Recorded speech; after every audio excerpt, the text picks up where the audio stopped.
بسم الله الرحمن الرحيم. باب غزوة الفتح وما بعث حاتب بن أبي بلتعة رضي الله عنه إلى أهل مكة يخبرهم بعزو النبي صلى الله عليه وسلم بسند متصل منا إلى الإمام البخاري رحمه الله تعالى. وبه قال حدثنا قتيبة قال حدثنا سفيان عن عمرو بن دينار قال أخبرني الحسن بن محمد أنه سمع عبيد الله بن أبي رافع يقول سمعت عليا رضي الله عنه يقول بعثني رسول الله صلى الله عليه وسلم أنا والزبير والمقداد فقال انطلقوا حتى تأتوا روزة خاخ فإن بها ضعينة معها كتاب فخذوا منها. قال فانطلقنا تعاد بنا خيلنا حتى أتينا روزة فإذا نحن بالضعينة قلنا أخرج الكتاب. بس ذرا ایک سیکنڈ ٹھہر جاؤ. بسم اللہ قالت ذرا ایک سیکنڈ. کیا کہہ رہے؟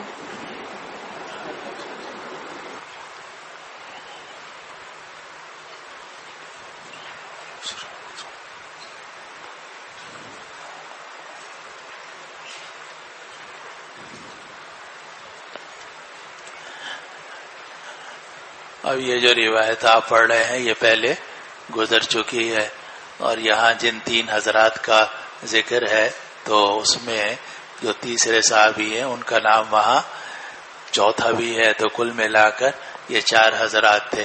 اب اس میں آ رہا ہے کہ تعادا بنا خیلنا، ہمارے گھوڑے ہمیں لے کر دوڑ رہے تھے، یعنی ہم بہت تیزی سے روانہ ہوئے اور ہم روضہ خاخ پر پہنچے. فَإِذَا نَحْنُ بِالضَّعِينَةِ، اچانک ہم نے دیکھا کہ وہاں ایک عورت ہے جو چلی جا رہی ہے. زائینہ کہتے ہیں کوچ کرنے والی عورت کو. چلو جی. قلنا اخرج الكتاب. اخرجی غلط ہے، اخرجی الكتاب. ہم نے کہا کہ خط نکال. قالت ما معي الكتاب. قلنا لتخرجن الكتاب او لنلقين السلاح. لتخرجن نہیں لتخرجن، اگر جیم پر فتح لکھا ہوا بھی ہے تو کتابت کی غلطی ہے، کیونکہ یہ تو واحد مؤنث حاضر کا صیغہ ہے، تو ضرور بھی ضرور خط نکالے گی او ورنہ دو. جی. قال فاخرجته. فقلنا سے پڑھو. فقلنا لتخرجن الكتاب او لنلقين الثياب، ورنہ تو ہم تمہارے کپڑے ہٹا دیں گے. جی. قال فاخرجته من عقاسها فاتينا به. اس میں آ رہا ہے کہ بالوں سے نکالا، عقاس کہتے ہیں بالوں کی گچھی کو، لیکن اس روایت میں گزرا ہے کہ اپنے حجزہ سے نکالا، اور حجزہ کہتے ہیں اس چیز کو جس سے آپ نے کمر باندھی ہوئی ہو. تو دونوں باتیں ٹھیک ہو سکتی ہیں کہ ہو سکتا ہے 2 خط ہوں، ایک وہاں رکھا ہو ایک یہاں رکھا ہو، اور اس کا بھی امکان ہے کہ پہلے وہ اوپر رکھا ہوا تھا، پھر اس نے دیکھا یہ لوگ آ رہے ہیں تو اس نے اپنے اندر کے کپڑوں میں رکھ لیا تاکہ ان کے لیے ہاتھ ڈالنا مشکل ہو. جی. فاتينا به رسول الله صلى الله عليه وسلم فإذا فيه من حاتب بن أبي بلتعة إلى ناس من مكة من المشركين يخبرهم ببعض أمر رسول الله صلى الله عليه وسلم. فقال رسول الله صلى الله عليه وسلم يا حاتب ما هذا؟ قال يا رسول الله لا تعجل علي إني كنت امرأ ملصقا في قريش. ملصق غلط ہے بالکل، ملصقا في قريش. جی. مجھے ملا دیا گیا ہے قریش میں، یعنی میں اصل قریش سے تعلق نہیں رکھتا، باہر کا رہنے والا ہوں. قریش میں آ کر میں نے معاہدہ کر لیا، ان کے پاس رہنے لگا. جی. یقول كنت حلیفا ولم یعنی اکن. ملصق کا مراد یہ مطلب یہ ہے کہ میں ان کا حلیف ہوں، ولم اکن من انفسها وكان میں ان کی ذات میں سے نہیں ہوں. جی. وكان من معك من المهاجرين من لهم قرابات يمحون اهليهم واموالهم. جی ذرا پھر سے پڑھو. وكان من معك من المهاجرين من لهم قرابات يمحون اهليهم واموالهم. يحمون اهلهم اہلیہم اموالہم، ان کی رشتہ داریاں ہیں، ان رشتہ داریوں کی وجہ سے وہ اپنے گھر والوں اور اپنے اموال کی حفاظت کرتے ہیں، لیکن میرا تو وہاں نہ کوئی رشتہ دار ہے نہ رشتہ داری ہے. جی. فأحببت إذ فاتني ذلك من النسب فيهم أن أتخذ عندهم يدا يمحون قرابتي. سے مراد کیا ہے؟ احسان. یہاں ید سے مراد معنی حقیقی نہیں، ہر جگہ معنی حقیقی مراد نہیں ہوتا ماننا کہ میں ان کے اوپر ہاتھ رکھ دوں. یہاں ہاتھ سے مراد ہے احسان. جی. ولم أفعله ارتدادا عن ديني ولا رضا بالكفر بعد الإسلام. فقال رسول الله صلى الله عليه وسلم اما انه قد صدقكم. اس نے سچ بولا ہے، حالانکہ جرم بڑا تھا، جاسوسی تھی مسلمانوں کی جس کی سزا قتل ہے، لیکن نبی کریم صلی اللہ علیہ وسلم نے ان کے عذر کو قبول فرما لیا. اسی لیے آپ کسی کے فعل کو دیکھ کر فوراً اس پر سزا جاری نہیں کر سکتے جب تک کہ مدعا علیہ کو صفائی کا موقع نہ دیا جائے. یہ لازم ہے کہ آپ ایک کی بات سن کر ہرگز فیصلہ نہ کریں، چاہے کتنی خوفناک بات کیوں نہ ہو، بلکہ جس آدمی پر الزام لگایا گیا ہے، جس آدمی کے خلاف بات کی گئی ہے، یا جس آدمی سے وہ فعل صادر ہوا ہے کفر والا یا فسق والا، اس سے پوچھا جائے کہ کیا وجہ ہے، آپ کے پاس اس کا کیا جواب ہے. پھر اس کے بعد لا تخزین بین اثنین، حدیث میں بھی آتا ہے دو آدمیوں کے درمیان فیصلہ مت کرو جب تک کہ دوسرے کی بات نہ سن لو.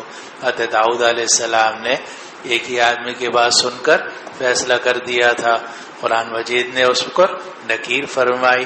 اللہ تعالیٰ کا نبأ الخصم تصور المحراب. آگے کیا ہے؟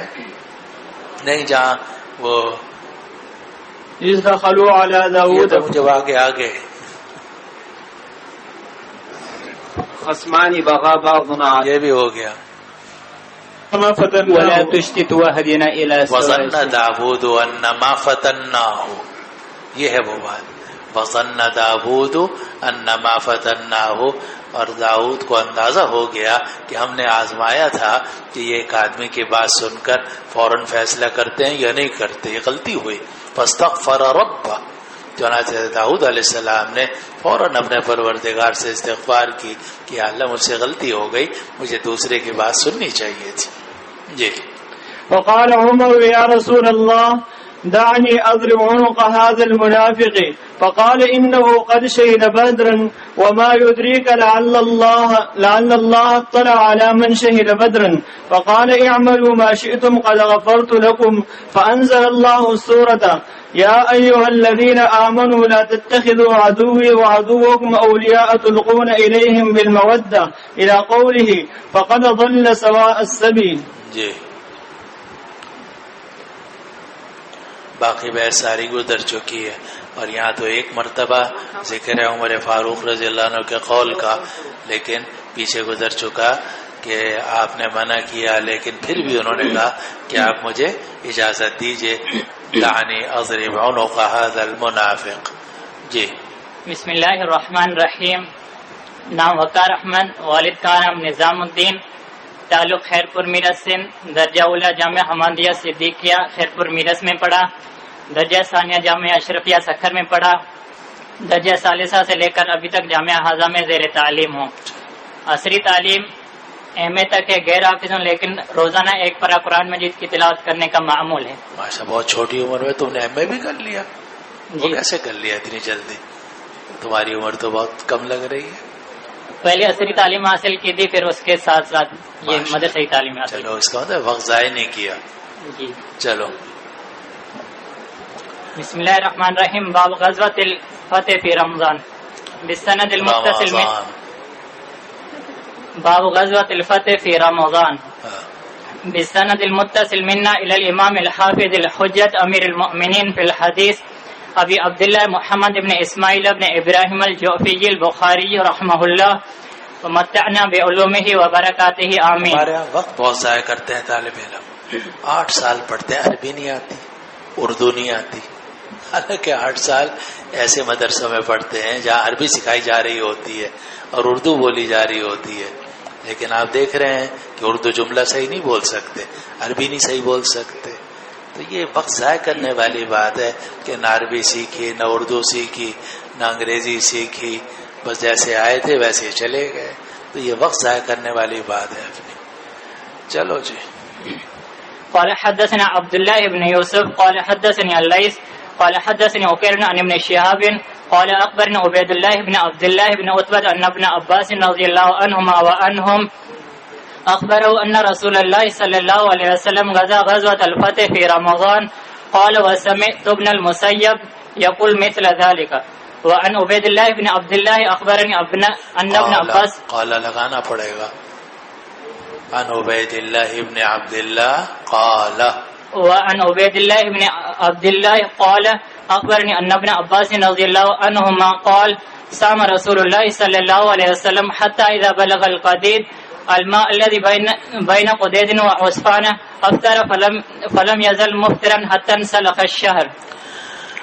اب یہ باب قائم کیا کہ رمضان المبارک کے اندر غزوۃ الفتح ہوا، یعنی فتح مکہ ہوئی. پس منظر اور تھوڑا سا خلاصہ میں آپ کو بتا دیتا ہوں تاکہ جو روایات ہیں وہ آگے آسانی سے سمجھ میں آ جائیں. نبی کریم صلی اللہ علیہ وسلم نے ذوالقعدہ سن 6 ہجری میں صلح حدیبیہ کی، اور جو معاہدہ ہوا تھا اس پر آپ قائم رہے، یہاں تک کہ جو بھی شخص مسلمان ہو کر مدینہ آتا تھا آپ اس کو پناہ نہیں دیتے تھے، چاہے ابو جندل ابن سہیل ہوں، چاہے ابو بصیر ہوں، کوئی بھی ہوں. 70 کے قریب لوگ آئے، پھر لوگوں نے آنا ہی بند کر دیا.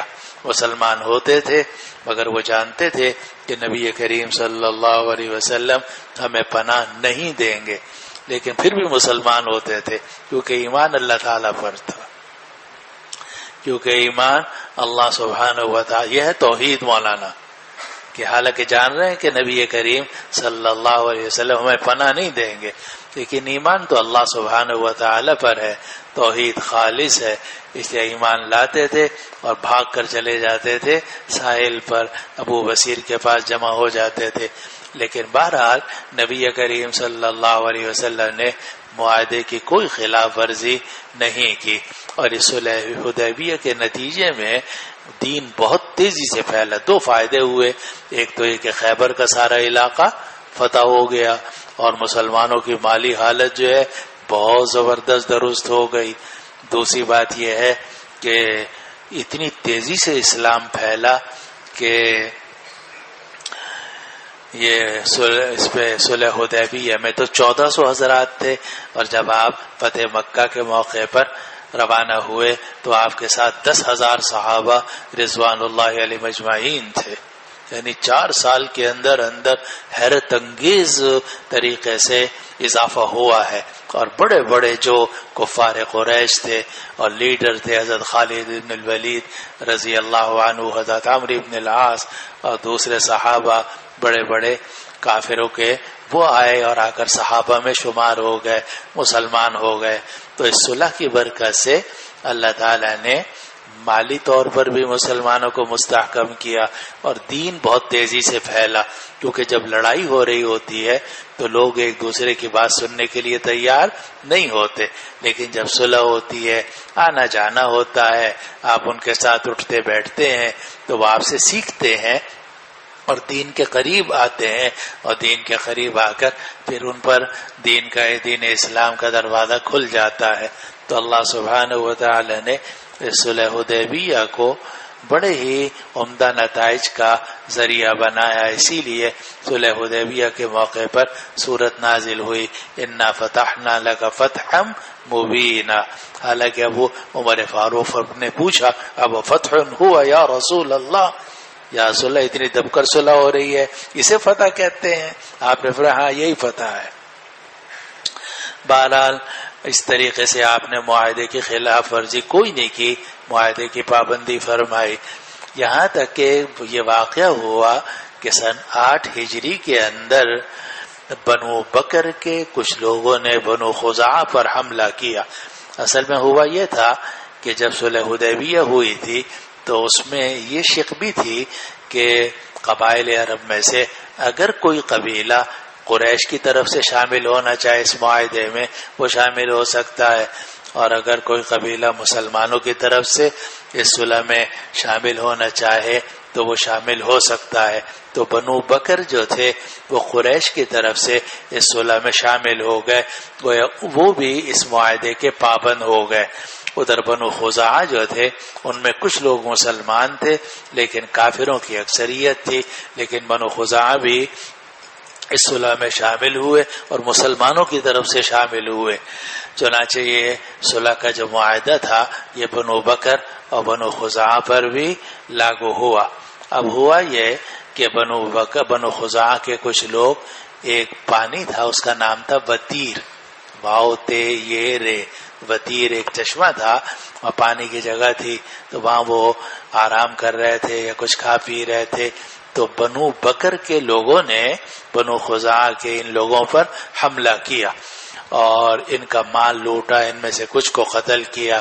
اور بنو خزاعہ کے جو لوگ تھے وہ بھاگے اپنی جان بچانے کے لیے، کیونکہ یہ لوگ تعداد میں تھوڑے تھے اور بنو بکر کے لوگ زیادہ تھے۔ اب یہ داخل ہوئے حرم کے اندر، حرم قریب تھا، کچھ فاصلے پر تھا، تو یہ وہاں سے فرار ہوئے اور بھاگ کر اپنی جان بچانے کے لیے حرم میں داخل ہوئے۔ مگر حرم میں جو قریش کے لوگ تھے انہوں نے بنو خزاعہ کے لوگوں کو کوئی پناہ نہیں دی، تو اس پر بنو خزاعہ کے لوگوں نے بہت ہی کہا کہ یا بنی نوفل انا قد دخلنا الحرم الہک، دیکھو اب ہم حرم میں داخل ہو گئے ہیں، اب تم ہمیں ہاتھ مت لگاؤ، یا اللہ آپ ہمیں پناہ دیجئے۔ تو اس وقت میں بنو بکر کے لوگوں نے کہا لا الہ اليوم، نعوذ باللہ، کہ آج کے دن کوئی خدا ودا نہیں ہے، نعوذ باللہ من ذالک۔ بہرحال بنو بکر کے لوگوں نے ایک پرانے کوئی قتل کا ان کا سلسلہ چل رہا تھا، اس کا انتقام لینے کے لیے حملہ کیا، اور حملہ کر کے ان کو قتل بھی کیا اور لوٹ مار بھی کی۔ جب بنو خزاعہ کے کو یہ مصیبت پہنچی تو بنو خزاعہ کے جو ایک سردار تھے ان کا نام تھا عامر ابن سالم الخزاعی، عامر ابن سالم الخزاعی، تو وہ چلے مکہ مکرمہ سے اور پہنچے رسول اللہ صلی اللہ علیہ وسلم کی خدمت میں۔ آپ مسجد میں بیٹھے ہوئے تھے تو انہوں نے وہاں پہنچ کر یہ اشعار پڑھنے شروع کیے، یا رب انی ناشد محمدا حلف ابینا وابیہ الاتلدا فانصر ہداک اللہ نصرا اعتدا بدو عباد اللہ یأتو مددا ہم بیتونا بالوتیری حجدا، ان لوگوں نے وتیر پر اور رات میں ہم پر حملہ کیا اور ہم سو رہے تھے، وقتلونا رکعا وسجدا، ہم میں سے بعض لوگ رکوع میں بھی تھے سجدے میں بھی تھے، ہمیں قتل کر دیا۔ فیہم رسول اللہ قد تجردا ان سیم خصفا وجہہ تربدا، کہ ہمارے جو نبی ہیں حضور صلی اللہ علیہ وسلم ان کو کوئی ذلیل نہیں کر سکتا، اگر کوئی ان کی طرف بڑھے گا تو ان کا چہرہ جو ہے وہ سرخ ہو جائے گا، تیوریاں چڑھ جائیں گی۔ یہ اشعار پڑھے اور پھر پورا واقعہ بتایا کہ اس طریقے سے بنو بکر نے ہم پر حملہ کیا اور یا رسول اللہ ان لوگوں نے معاہدے کی خلاف ورزی کی ہے۔ نبی کریم صلی اللہ علیہ وسلم سنتے رہے، خاموش رہے آپ۔ پھر آپ نے صرف ایک جملہ فرمایا، نصرت یا عمرو بن سالم، نصرت یا عمرو بن سالم، اے عمرو بن سالم الخزاعی تمہاری مدد کی جائے گی۔ پھر اس کے بعد آپ نے ایک آدمی کو فوراً بھیجا قریش کی طرف اور یہ کہا کہ تم بنو بکر کے لوگوں سے انتقام لو اور جو خزاعہ کے لوگ ہیں ان کے جو قتل ہوئے ان کے دیت ادا کرو، ورنہ تو معاہدہ ہم ختم سمجھیں گے۔ تو وہاں جو 1-2 لوگ تھے قریش کے، جو کچھ لوگ تھے مجمع میں، وہ کھڑے ہوئے، انہوں نے کہا کہ ہم معاہدے کو ختم کرتے ہیں۔ خیر نبی کریم صلی اللہ علیہ وسلم کے قاصد نے یہ بات سنی تو وہ سیدھے روانہ ہو گئے. آ کر رسول اللہ صلی اللہ علیہ وسلم کو اطلاع دی کہ میں نے آپ کا پیغام پہنچایا تھا، لیکن وہ بنو بکر کو حوالے کرنے پر بھی تیار نہیں ہے، بنو خزاعہ کے لوگوں کی دیت بھی ادا کرنے کے لیے تیار نہیں ہے، اور ان میں سے کچھ لوگوں نے کھڑے ہو کر یہ اعلان کیا ہے کہ ہم نے معاہدہ توڑ دیا. نبی کریم صلی اللہ علیہ وسلم خاموش ہو گئے اور آپ نے صحابہ سے فرمایا کہ خاموشی کے ساتھ تیاری شروع کرو. اور آپ نے چاروں طرف جو ہے نا وہ اس طرح کا پہرا لگا دیا کہ کوئی خبر حتی الامکان قریش کو نہ پہنچنے پائے کہ ہم تیار ہو رہے ہیں یا ہمارا آنے کا ارادہ ہے. ادھر ابو سفیان ابن حرب ابن امیہ جو زمانے میں کفار قریش کے سب سے بڑے سردار تھے، تو ان کو اندازہ ہوا کہ ہم سے غلطی ہو گئی ہے، اس لیے کہ مسلمانوں کی تعداد تو اب بہت زیادہ ہو گئی تھی اور قریش کی تعداد مسلسل گھٹ رہی تھی، لوگ وہاں سے مسلمان ہو کر مدینے آ رہے تھے. تو ابو سفیان ابن حرب ابن امیہ کو یہ اندازہ ہوا کہ ہم سے غلطی ہو گئی ہے، چنانچہ وہ مکہ سے روانہ ہوا اور راستے میں اس کی ملاقات ہوئی بدیل ابن ورقہ الخزاعی سے، یہ بھی قبیلہ بنو خزاعہ کے سردار تھے، اور یہ آ رہے تھے نبی کریم صلی اللہ علیہ وسلم کے پاس سے. تو راستے میں مکہ اور مدینہ کے درمیان ملاقات ہوئی. تو ابو سفیان نے بدیل ابن ورقہ سے کہا تم کہاں گئے تھے؟ اس کو ڈر ہوا کہ یہ بدیل ابن ورقہ مدینے گیا ہوگا ہماری شکایت کرنے کے لیے. تو انہوں نے کہا کہ نہیں، میں ایسے ساحل کی طرف گیا تھا. حالانکہ وہ آ رہے تھے مدینے سے، لیکن بیچ میں یمبو کا ساحل پڑتا تھا، تو یمبو کے ساحل سے قریب. اور بلکہ اب تو شاید نہیں، لیکن پرانا جو راستہ تھا نا تو مکہ سے مدینے کا، مدینے سے مکہ کا، تو اس میں جب ہم جاتے تھے مدینہ کی طرف تو دائیں ہاتھ پہ دور سمندر نظر آتا تھا، تو وہ ساحل ہے. تو اکثر لوگ جب سفر کرتے تھے تو ساحل کے قریب رہ کر سفر کرتے تھے. بہرحال بدیل ابن ورقہ الخزاعی نے کہا کہ میں تو ساحل کی طرف گیا تھا. تو اس نے اندازہ ہو گیا کہ یہ کچھ چھپا رہا ہے. خیر بدیل ابن ورقہ الخزاعی تو چلا گیا آگے. اس نے جناب وہ وہاں جو مینگنیاں پڑی ہوئی تھی ان کو توڑا، تو اندر سے گٹھلیاں نکلی، اور گٹھلیوں کو مطلب یہ تھا کہ یہ مدینے کی گٹھلیاں کھا کر آئی ہے اس کی اونٹنی. تو اس کو اندازہ ہو گیا کہ شکایت پہنچ گئی ہے نبی کریم صلی اللہ علیہ وسلم کو. اس کے بعد ابو سفیان مدینے پہنچے. جب ابو سفیان مدینے پہنچے تو ان کی بیٹی تھی حضرت ام حبیبہ رضی اللہ عنہ، امہات المومنین میں سے تھی. ام حبیبہ رضی اللہ عنہ جن کا اصل نام تھا رملہ، تو وہ امہات المومنین میں سے تھی. تو ابو سفیان جو تھے وہ پہنچے سب سے پہلے اپنی بیٹی کے پاس. جب بیٹی کے پاس پہنچے تو گھر میں پہنچے بیٹی نے خوش آمدید کہا. والد آئے تھے، والد مشرک بھی ہو یا کافر بھی ہو، بہرحال والد ہوتا ہے، رشتہ دار کافر ہو، مشرک ہو، فاسق ہو، جو بھی ہو، لیکن ہوتا رشتہ دار ہے. کفر اور شرک سے رشتے ختم نہیں ہوتے، کفر اور شرک سے رشتے ختم نہیں ہوتے.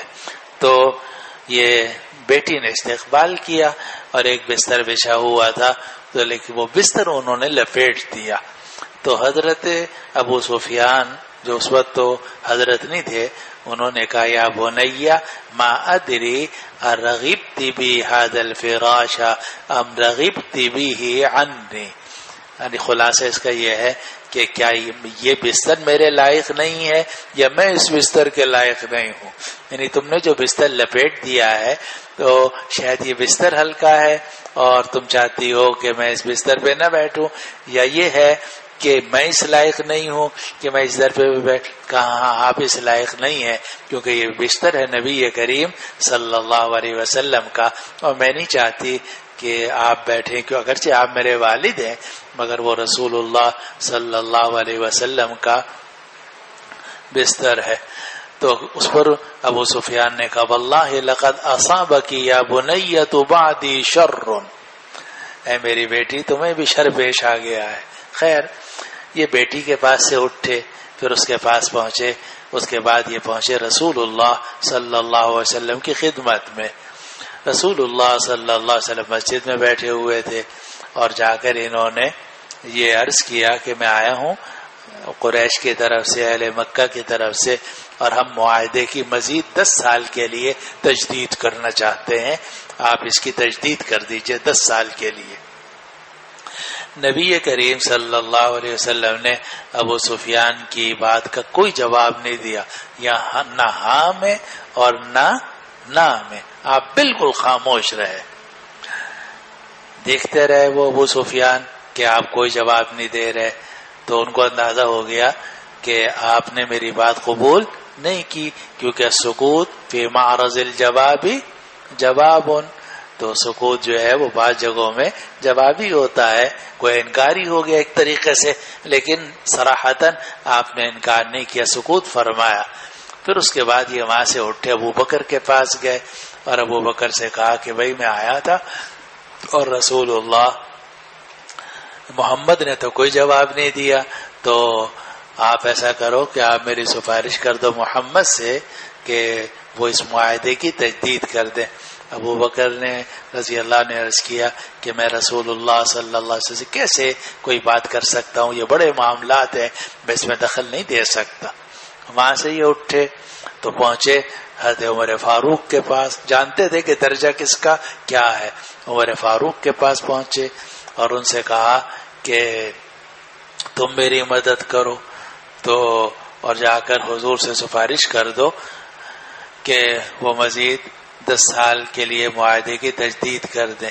عمر فاروق نے کہا انا اشفع لکم الی رسول اللہ صلی اللہ علیہ وسلم، اور پھر کہا خدا کی قسم اگر کوئی بھی باقی نہ رہے میں اکیلا رہوں تو بھی تم سے لڑتا رہوں گا. یہ وہاں سے اٹھے بالکل نا امید تھے. اب یہ پہنچے حضرت علی کے پاس اور حضرت علی رضی اللہ عنہ گھر میں تھے، وہاں حضرت فاطمہ بھی تھی اور حضرت حسن بھی تھے. تو انہوں نے حضرت علی سے کوئی بات کہی، حضرت علی خاموش رہے اور یہ کہا کہ میں کیسے یہ بڑے معاملات ہیں اس میں دخل نہیں دے سکتا. تو وہاں حضرت فاطمہ بھی موجود تھی، تو انہوں نے ابو سفیان نے کہا کہ آپ تو محمد کی بیٹی ہیں، آپ اپنے ابا جی سے یہ سفارش کریں کہ 10 سال کے لیے مزید معاہدے کی تجدید کر دیں. اور انہوں نے کہا کہ بھئی میں کیسے، میں تو عورت ذات ہوں، میں ان معاملات میں بیچ میں نہیں پڑنا چاہتی. کہا اچھا آپ اپنے اس بیٹے کو کہہ دیں، حسن کو، چھوٹا سا بچہ ہے یہ تو معصوم ہے، یہ اعلان کر دے کہ 10 سال کے لیے ہم نے تجدید کر دی تاکہ ہمیں کچھ بات تو ملے کہ کسی نے تو 10 سال کی تجدید. کہا اس بچے کی بات کا کیا اعتبار ہے، یہ تو بہت چھوٹا بچہ ہے، اس کی بات شرعاً معتبر نہیں ہے. پھر اس نے ابو سفیان نے حضرت علی سے کہا آخر میں کروں تو کیا کروں، کچھ مجھے مشورہ تو دو. کہا بھئی میرے کچھ سمجھ میں نہیں آتا، ہاں یہ ہو سکتا ہے کہ تم مسجد چلے جاؤ اور مسجد میں جہاں سب بیٹھے ہوئے ہوں، رسول اللہ صلی اللہ علیہ وسلم بھی بیٹھے ہوئے ہوں، وہاں جا کے اعلان کر دو کہ میں نے 10 سال کے لیے معاہدے کی تجدید کر دی ہے اور دیکھیں پھر کیا ہوتا ہے. خیر یہ گئے اور جا کر انہوں نے مسجد میں اعلان کیا کہ میں مکہ سے آیا ہوں قریش کی طرف سے اور اہل مکہ کی طرف سے میں اس پرانے معاہدے کی 10 سال کے لیے مزید تجدید کرتا ہوں. رسول اللہ صلی اللہ علیہ وسلم اور صحابہ سب خاموش رہے، کسی نے کوئی جواب نہیں دیا. آواز آ رہی نہیں آ رہی ہمارے ساتھ؟ ہر جگہ بولنا کوئی ضروری نہیں ہوتا، والا خاموش رہنا بھی سیکھو، یہ بھی سنت ہے. تو کوئی کسی نے جواب نہیں دیا، سب خاموش رہے. تو خیر یہ وہاں سے روانہ ہوئے، اندازہ ہوا کہ یہاں تو کچھ معاملہ ہے نہیں. تو واپس مکہ مکرمہ پہنچے تو لوگ جمع ہو گئے. ہاں بھائی کیا ہوا، تو محمد سے مل کے آئے ہو؟ کہا کہ میں نے جا کر بات کی تھی، محمد تو خاموش رہے. پھر میں ابو بکر کے پاس گیا تو وہ کچھ نرم تھے مگر انہوں نے کوئی میری مدد نہیں کی. پھر میں عمر کے پاس گیا، وہ تو میرے بدترین دشمن ہیں، ہمارے بدترین دشمن ہیں. پھر میں علی کے پاس گیا تو انہوں نے یہ کہا کہ تم جا کر وہاں اعلان کر دو، تو میں اعلان کر کے آ گیا ہوں. تو لوگوں نے کہا کہ علی نے تمہارے ساتھ مذاق کیا ہے. کہ علی نے تمہارے ساتھ مذاق کیا ہے. یہ معاہدہ اس طرح تو نہیں ہوتا کہ ایک آدمی کہہ دے کہ میں نے معاہدہ کر لیا دوسرا خاموش رہے. معاہدہ اس طرح تو نہیں ہوتا. معاہدہ تو باقاعدہ دونوں کے دستخط ہوتے ہیں, تحریر لکھی جاتی ہے. پچھلا جو معاہدہ ہوا تھا ایک ایک لفظ کے اوپر بات ہوئی تھی, بحث ہوئی تھی باقاعدہ, آخر میں دستخط ہوئے تھے. بہرحال ان کو یہ تو اندازہ ہو گیا کہ حالات اب خراب ہیں. ادھر نبی کریم صلی اللہ علیہ وسلم نے تیاریاں شروع کر دیں اور آپ سن 8 ہجری میں 10 رمضان المبارک کو آپ نکلے مکہ مکرمہ کے لیے, اور چاروں طرف آپ نے اپنے پہرے دار بٹھا رکھے تھے کہ مکہ سے کوئی آنے والا ہماری خبر نہ لے سکے. اسی میں وہ راستے میں وہ واقع پیش آیا حاتب بن ابی بلتع رضی اللہ عنہ کا کہ انہوں نے سارا کو ایک خط دے کر بھیجا, وہ خط بھی پکڑا گیا اور وہ اس خط کی اطلاع اہل مکہ کو نہیں ہوئی. تو آپ مسلسل چلتے رہے. راستے میں یہ واقعہ بھی پیش آیا کہ وہاں سے 2 آدمی جو آپ کے بدترین مخالف تھے, ایک آپ کے چچا زاد بھائی تھے ابو سفیان ابن الحارث ابن عبد المطلب, اور دوسرے آپ کے پھوپھیزاد بھائی تھے عبداللہ ابن ابی امیہ, اور یہ دونوں بدترین مخالف تھے. اور سب سے زیادہ حجب جو کی ہے آپ کی اور مسلمانوں کی اسلام کی, وہ کی ابو سفیان ابن الحارث نے, وہ تو اشعار میں کی, اور عبداللہ ابن ابی امیہ وہ بھی ان کی زبان بڑی خراب تھی, انہوں نے بھی نبی کریم صلی اللہ علیہ وسلم کو بہت کچھ برا بھلا کہا ہے. یہ راستے میں ملے اور آ کر رسول اللہ صلی اللہ علیہ وسلم کے ہاتھ پر اسلام قبول کرنا چاہا. آپ نے اور یہ کہا کہ آپ ہمیں معاف کر دیجئے. آپ نے فرمایا اسلام تو تمہارا قبول ہے, ظاہر اسلام سے تو کون انکار کرتا ہے, لیکن فرمایا میں تمہیں معاف نہیں کر سکتا, تم نے جو باتیں کی ہیں. وہاں سے یہ پہنچے دونوں ام سلمہ کے پاس, اور ام سلمہ سے عرض کیا کہ آپ ہماری سفارش کر دیجئے. حضرت ام سلمہ رضی اللہ عنہا نبی کریم صلی اللہ علیہ وسلم کے پاس گئیں. یا جب نبی کریم صلی اللہ علیہ وسلم ان کے پاس پہنچے تو ام سلمہ نے عرض کیا آپ کا چچا زاد بھائی ہے اور آپ کا پھوپھی زاد بھائی ہے ابو سفیان ابن الحارث ابن عبد المطلب, اور یہ عبداللہ ابن ابی امیہ, آپ ان کو معاف کر دیجئے. آپ نے فرمایا تمہیں معلوم نہیں ہے کہ ان دونوں نے میرے بارے میں کیا کچھ کہا ہے. بہت ہی محمد کو مذمم کہتے تھے یہ, اور پتہ نہیں کیا کچھ نبی کریم صلی اللہ علیہ وسلم کی شان میں انہوں نے گستاخیاں کی ہیں. تو آپ کا دل دکھا ہوا تھا. تو آپ نے فرمایا تمہیں معلوم نہیں ہے کہ ان لوگوں نے میرے بارے میں کیا کچھ کہا ہے. لیکن ام سلمہ اصرار کرتی رہیں اور کہا آپ معاف کر دیں, ان کو معاف کر دیں. آپ کا دل وسیع تھا, آپ نے ان دونوں کو معاف کر دیا. چنانچہ یہ دونوں حضرات یہ بھی لشکر میں شامل ہو گئے. اور یہاں یہ کہنا بھی میں مناسب سمجھتا ہوں کہ یہ تھے یعنی قریش کے لوگ جو ہے نا, ان میں نفاق بالکل نہیں تھا. قریش کے لوگ اگر ساتھ دیتے تھے تو 100% ساتھی ہوتے تھے, اور اگر مخالف ہوتے تھے تو 100%. چنانچہ یہی وجہ ہے کہ غزوہ حنین میں جو فتح مکہ کے بعد ہوا ہے, جب مسلمانوں میں بھگدڑ مچی اور جناب تیر لگنے شروع ہوئے اور مسلمان گرنے شروع ہوئے اور صحابہ تتر بتر ہو گئے. وَيَوْمَ حُنَيْنٍ إِذْ أَعْجَبَتْكُمْ كَثْرَتُكُمْ فَلَمْ تُغْنِ عَنْكُمْ شَيْئًا وَضَاقَتْ عَلَيْكُمُ الْأَرْضُ بِمَا رَحُبَتْ ثُمَّ وَلَّيْتُمْ مُدْبِرِينَ ثم انزل اللہ سکینتہ علی رسولہ وانزل جنودا لم تروها. تو جب کہ صحابہ میں بھگدڑ مچی اور جانے بچانے کے لیے صحابہ بھاگ رہے تھے, اس وقت میں نبی کریم صلی اللہ علیہ وسلم سواری سے اترے, کھڑے ہو گئے اور کہا کہ انا النبی لا کذب انا ابن عبد المطلب, میں نبی ہوں, جھوٹا نہیں ہوں, عبد المطلب کا بیٹا ہوں, بھاگوں گا نہیں. چنانچہ آپ کے ساتھ کون تھے؟ ابو سفیان ابن الحارث ابن عبد المطلب. وہ آپ کے خچر کی لگام پکڑے ہوئے تھے, وہ بھی نہیں بھاگے. عباس بھی نہیں بھاگے, عباس آپ کے چچا تھے, وہ بھی نہیں بھاگے, وہیں کھڑے رہے قریب کے لوگ. یہ لوگ وہ تھے کہ اگر دشمنی ہے تو دشمنی ہے, اور جب دشمنی ختم ہو گئی دوستی ہے تو پھر دوستی ہے, پھر بھرپور طریقے سے. ظاہر باطن ایک ہوتا تھا ان نظرات کا. بہرحال ابو سفیان ابن الحارث کو بھی آپ نے معاف کر دیا، عبداللہ ابن ابی امیہ کو بھی آپ نے معاف کر دیا. لشکر روانہ ہوا. 19 تاریخ کو یہ پہنچے مکہ مکرمہ، تک 9 دن لگے ہیں. لیکن جب یہ لوگ مکہ مکرمہ کے قریب پہنچے مر الزہران میں، اور تو آپ نے حکم دیا کہ اب تم آگ جلا سکتے ہو، اور آپ روزہ رکھ رہے تھے تو آپ نے وہاں قریب پہنچ کر صحابہ کو حکم دیا کہ روزہ مت رکھو، اس لیے کہ اب ہو سکتا ہے کہ جہاد قریب ہو، جیسے کہ آگے آنے والا ہے. مر الزہران میں جب آپ پہنچے تو آپ نے رات کو آگ جلانے کا حکم دے دیا. اب دور دور 10,000 افراد ہیں، ان کے لیے ہنڈیاں جل رہی ہیں، رات کی ٹھنڈ ہے، اس میں لوگ آگ تاپ رہے ہیں. ادھر سے ابو سفیان اور ابن حرب ابن امیہ اور صفوان ابن ابی امیہ ابن خلف اور صفوان ابن امیہ ابن خلف اور دوسرے سہیل ابن عمر، اور یہ لوگ جو تھے یہ فکر میں تھے کہ کچھ اطلاع ملے نہ ملے کیا ہے. تو یہ وہاں سے نکلے اور نکل کر اللہ اکبر،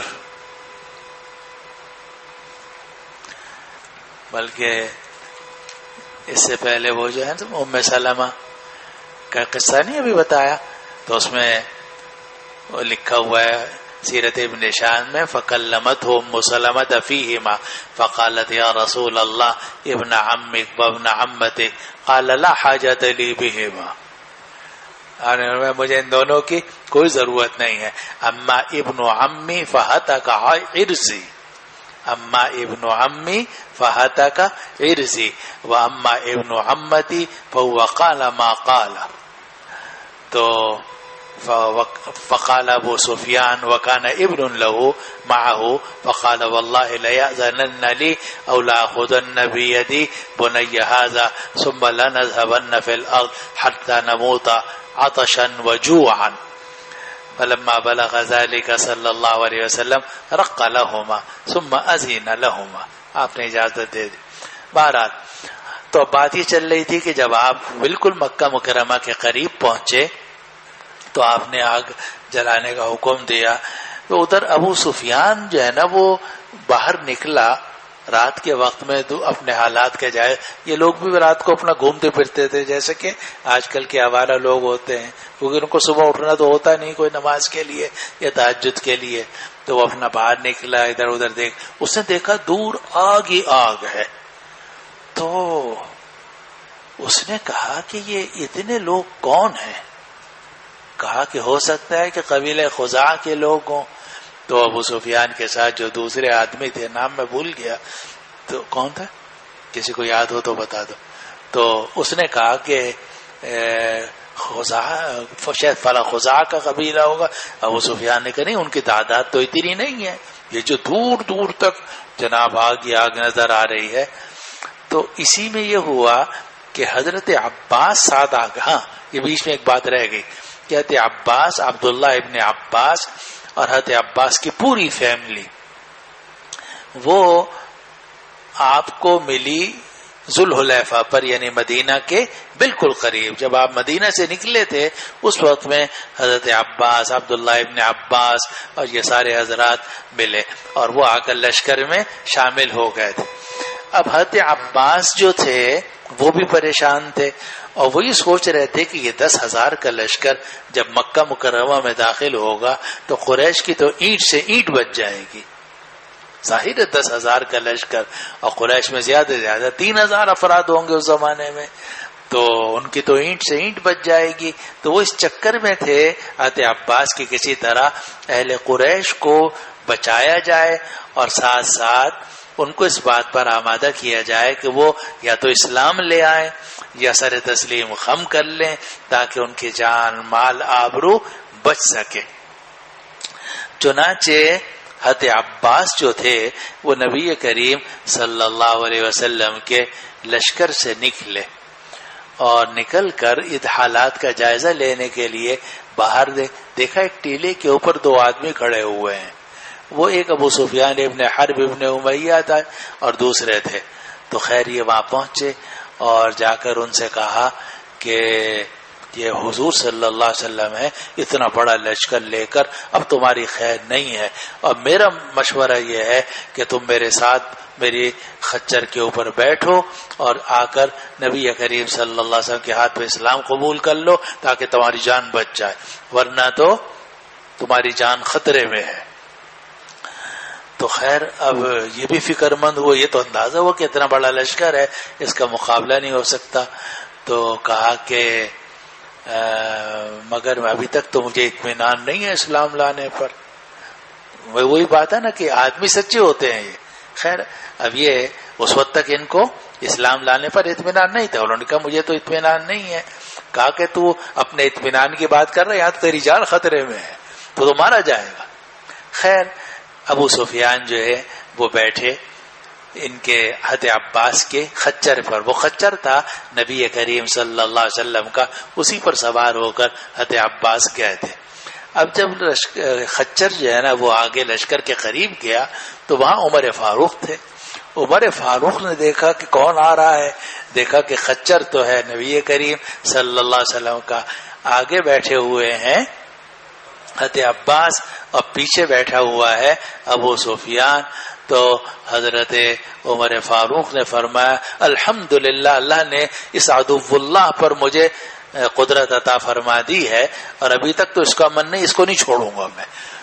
اب اس کے بعد حضرت عباس نے خچر کو تیز دوڑا ہے، پیچھے پیچھے عمر تھے تلوار لے کر، اور وہ چاہتے تھے کہ رسول اللہ صلی اللہ علیہ وسلم کے پاس پہنچنے سے پہلے میں اس کی گردن اتار دوں. اور حضرت عباس چاہتے تھے کہ کسی طریقے سے میں اس کو نبی کریم صلی اللہ علیہ وسلم کی خدمت میں پہنچا دوں. اب خچر تھا رسول اللہ صلی اللہ علیہ وسلم کا، لوگ دیکھ دیکھ کے سب تیزی سے راستہ دے رہے تھے، یہاں تک کہ بہرحال یہ پہنچ گئے نبی کریم صلی اللہ علیہ وسلم کے پاس. تو بات چیت ہوئی کہ اس میں آپ نے کہا ابو سفیان اب تمہاری کیا رائے ہے؟ کہا کہ ہاں لگتا تو ہے کہ آپ حق پر ہیں، جبھی تو ہمیں شکست ہو رہی ہے مسلسل.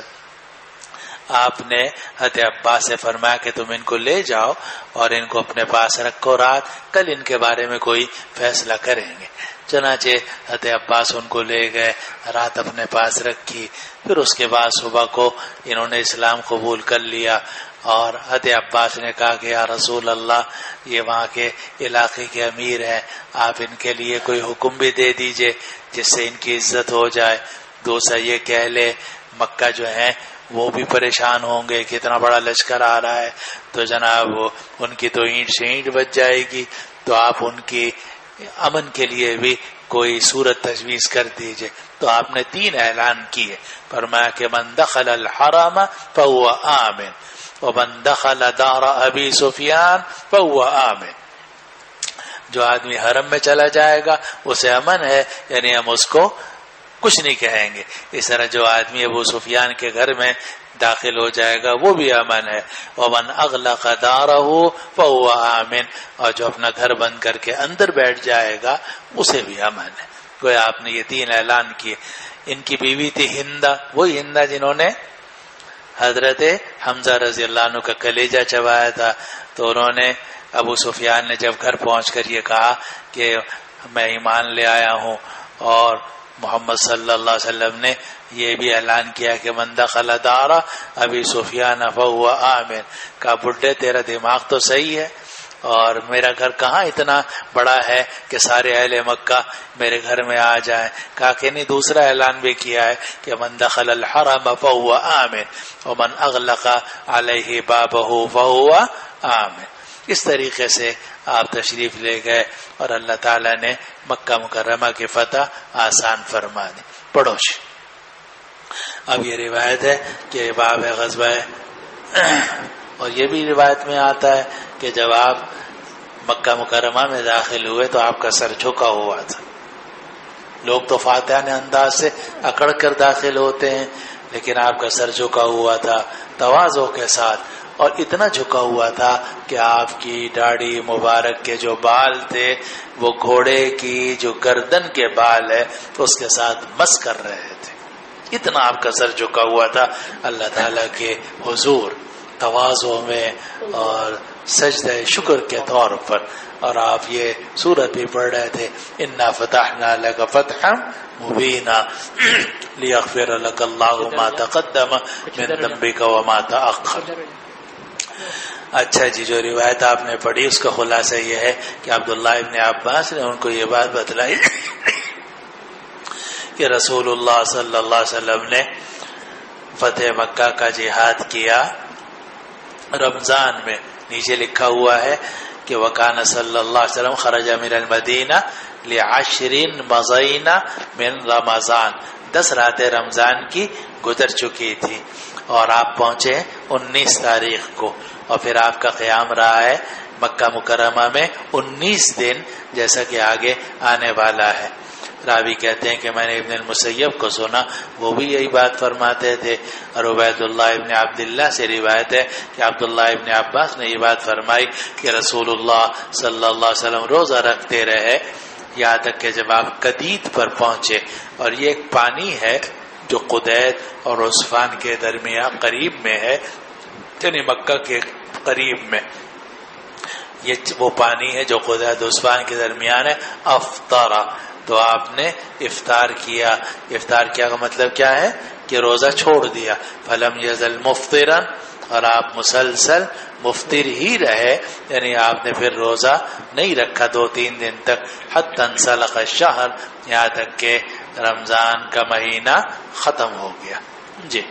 وبه قال حدثني محمود قال اخبرنا عبد الرزاق قال اخبرنا معمر قال اخبرني الزهري عن عبيد الله بن عبد الله عن ابن عباس رضي الله عنهما وعنهم ان النبي صلى الله عليه وسلم خرج في رمضان من المدينة ومعه 10,000 وذلك على رأس 8 سنين ونصف من مقدمه المدينة، فسار هو ومن معه من المسلمين إلى مكة يصومون حتى بلغ القديد وهو ماء بين عصفان وقديد، افطروا قال زهري رحمه الله وانما يؤخذ من امر رسول الله صلى الله عليه وسلم الاخر فالاخر۔ نبی کریم صلی اللہ علیہ وسلم رمضان میں مدینے سے نکلے، آپ کے ساتھ 10,000 حضرات تھے۔ اب روایتوں میں آتا ہے کہ جب مکہ آپ پہنچے تو کل تعداد 12,000 کی تھی، تو بیچ کے جو مسلمان قبائل تھے وہ بھی آ کے شامل ہوتا رہے آپ کی اجازت سے، تو جب پہنچے تو 12,000 ہو گئے تھے۔ اور یہ واقعہ ہوا مدینہ پہنچنے کے 8 سال کے بعد، اور بلکہ 8ویں سال کا بھی آدھا گزر چکا تھا من وقت مہل مدینہ، اور آپ کے ساتھ جو مسلمان تھے وہ مکہ کی طرف جب چلے تو یصوم و یصومون، آپ بھی روزہ رکھ رہے تھے، صحابہ بھی روزہ رکھ رہے تھے، یہاں تک کہ جب آپ قدید پر پہنچے جو ایک پانی ہے عصفان اور قدید کے درمیان، افطر و افطروا، تو آپ نے افطار کیا اور صحابہ نے بھی افطار کیا۔ زہری کہتے ہیں کہ جزء نیست رسول اللہ صلی اللہ علیہ وسلم کے معاملات میں سے آخر کو لیا جاتا ہے، گویا روزہ نہ رکھنا یہ آپ کا آخری فعل تھا، اس کو ترجیح حاصل ہوگی، لیکن آپ جانتے ہیں کہ ترجیح اس وقت ہوگی جبکہ روزے سے اسے مشقت ہو، آدمی کو خود کو مشقت ہو یا ساتھیوں کو مشقت ہو، اور چونکہ اگر سفر جہاد کا ہے اور لڑائی کا اندیشہ ہے یا ظن غالب ہے تو ایسی صورت میں روزہ رکھنے میں کمزوری ہو جاتی ہے، خود بھی اور ساتھیوں کو بھی تکلیف ہوتی ہے۔ اسی لیے ایسے موقع پر اگر روزہ چھوڑ دیا جائے تو وہ زیادہ بہتر ہے، لیکن اگر نہ اپنے آپ کو تکلیف ہو نہ ساتھیوں کو تکلیف ہو تو ایسے صورت میں روزہ رکھنا عزیمت ہے اور یہ زیادہ بہتر ہے۔ باقی شریعت نے اجازت دی ہے کہ من کان منکم مریضا او علی سفر فعدۃ من ایام اخر، تو مدارس پر ہے کہ آپ کو اور ساتھیوں کو کوئی تکلیف تو نہیں ہو رہی، اگر تکلیف ہے تو آپ روزہ چھوڑ دو، اور اگر کوئی تکلیف نہیں ہے تو آپ روزہ رکھ سکتے ہو۔ ایک روایت میں آتا ہے نا کہ سفر تھا تو کچھ لوگوں نے روزہ رکھا ہوا تھا، کچھ نے نہیں رکھا ہوا تھا، تو جب کسی مقام پر پہنچے تو جو روزے دار تھے وہ تو سب گر پڑے، یعنی وہ تو اس قابل بھی نہیں تھے کہ کوئی خدمت کر سکے، لیکن جو بغیر روزے کے تھے وہ کھڑے ہوئے، انہوں نے جناب خیمے میں گاڑے اور سواریوں کا انتظام کیا اور سامان اتارا وغیرہ وغیرہ. تو آپ نے کیا فرمایا تھا؟ لیس من ذهب المفطرون بالاجر، ذهب المفطرون بالاجر، کہ جن لوگوں نے روزہ چھوڑا ہوا ہے اور وہ آج ثواب میں آگے بڑھ گئے ہیں. ذهب المفطرون بالاجر، جو افطار کرنے والے ہیں وہ اجر و ثواب کے اندر آگے بڑھ گئے. چلو جی. وبه قال حدثنا، تو گویا خلاصہ یہی ہے کہ اکثر حالات میں روزہ رکھنا افضل ہے، عزیمت یہی ہے.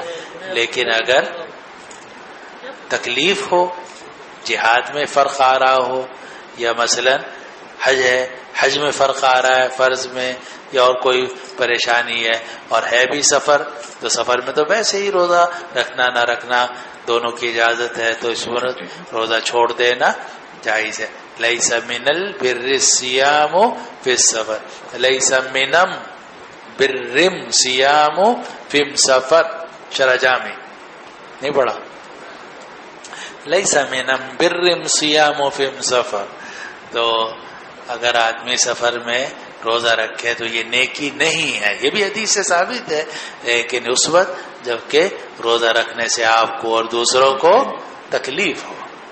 دیکھو مسلمانوں کو تکلیف سے بچانا بہت ضروری. آپ لوگوں کی نیکی جو ہے نا یہ موذی قسم کی نیکی ہو گئی ہے. میں صحیح بتا رہا ہوں، اکثر لوگوں کی جو نیکی ہے مجھے دیکھ کے بڑا دکھ ہوتا ہے، ستانے والی نیکی ہے، یعنی دوسروں کو ستانے والی نیکی ہے. نیکی وہ ہونی چاہیے جس سے آپ کو ثواب ملے اور دوسروں کو کوئی تکلیف نہ ہو. اور اگر آپ نے خود تو نیکی کی، 4 آدمیوں کو تکلیف اور اذیت پہنچا دی، کیا نیکی ہوئی ہمارے ساتھ؟ یہ تو آپ کا تو نقصان ہوا ہے.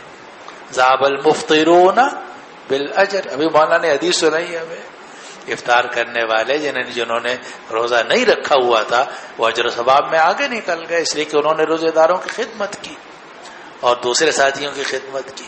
چلو جی، عقل بہت بڑی نعمت ہے.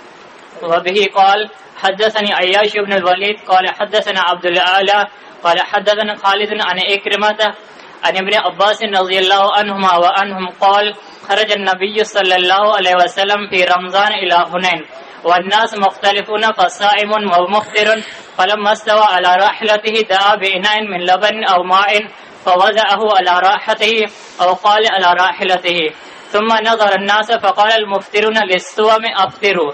وقال عبد الرزاق أخبرنا معمر عن أيوب عن إكرمة عن ابن عباس رضي الله عنهما وعنهم خرج النبي صلى الله عليه وسلم عام الفتح. وقال حماد بن زيد عن أيوب عن إكرمة عن ابن عباس رضي الله عنهما وعنهم عن النبي صلى الله عليه وسلم. آپ رمضان میں نکلے حنین کی طرف. یہ راوی نے تعبیر اختیار کی، ورنہ حقیقت میں آپ مکہ گئے تھے، پھر مکہ سے حنین گئے تھے، پھر حنین سے طائف گئے تھے. تو زیادہ واضح تعبیر یہ ہے کہ جب آپ مدینہ سے نکلے مکہ کی طرف. لیکن بعض اوقات اس کو تعبیر کر دیا جاتا ہے کہ جب آپ نکلے حنین کی طرف، جب آپ نکلے طائف کی طرف. تو یہ ایک ہی سفر کے اندر یہ سارے واقعات پیش آئے ہیں. تو جب آپ نکلے حنین کی طرف لوگ مختلف تھے، کسی نے روزہ رکھا ہوا تھا اور کسی نے افطار کیا ہوا تھا. اور یہ بھی روایت میں آتا ہے کہ فلم يعب الصائم المفطر ولا المفطر الصائم. آواز آ رہی نہیں آ رہی؟ ویسا جن لوگوں نے روزہ رکھا ہوا تھا انہوں نے روزہ چھوڑنے والوں پر کوئی عیب نہیں لگایا، اور جو مفطر تھے انہوں نے روزے داروں پر کوئی عیب نہیں لگایا. اور یہ بڑی بات ہے کہ اگر اللہ تعالیٰ نے اجازت دی ہے رمضان میں روزہ رکھنے کی بھی اور روزہ چھوڑنے کی بھی، تو جو آدمی روزہ رکھ رہا ہے تو وہ روزہ چھوڑنے والوں پر نکیر نہیں کر سکتا. اس طرح جن لوگوں نے روزہ نہیں رکھا وہ روزہ رکھنے والوں پر نکیر نہیں کر سکتے، اس لیے کہ دونوں شریعت کے حکم پر عمل کر رہے ہیں. ایک عزیمت پر عمل کر رہا ہے، دوسرا رخصت پر عمل کر رہا ہے.